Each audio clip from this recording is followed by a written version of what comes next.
So ayun guys, sa mga nalilito kung paano kunin yung Raven Hunter Hood is manood lang kayo at makinig. Una, mag-search muna kayo sa Play Store ng Amazon Prime Video.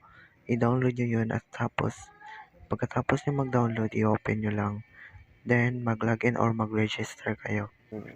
Pagkatapos nyo mag-login at mag-register, is may makikita kayo dito na start your free trial. So, pindutin nyo lang yan, then mag-avail na kayo. I-link nyo lang yung GCash nyo or kahit anong online payment. Kung na-experience nyo nang bumili ng Robux, parang ganito lang yun. Pagkatapos nyo mag-avail, is pumunta na kayo sa Google Chrome. Pagkatapos ay i-copy paste nyo yung nasa description, ilalagay ko yung link. Then, gayahin nyo lang ako, tingnan nyo. Yan. Search nyo lang yung Roblox pag nandun na kayo sa link. Then, pindutin mo yun. Active Prime Gaming.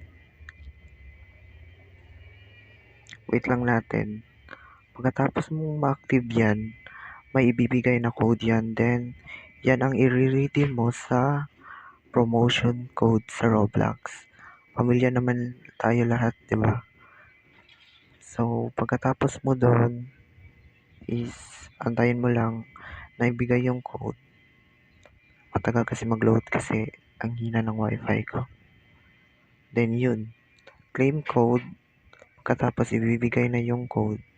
Then, yung code pala guys is i-give away ko yan. Pagkatapos ito na yun. So guys, may prediction pala ako na magiging limited tong item na to because ang ganda nito kasi may effect pa. For sure na magiging limited to.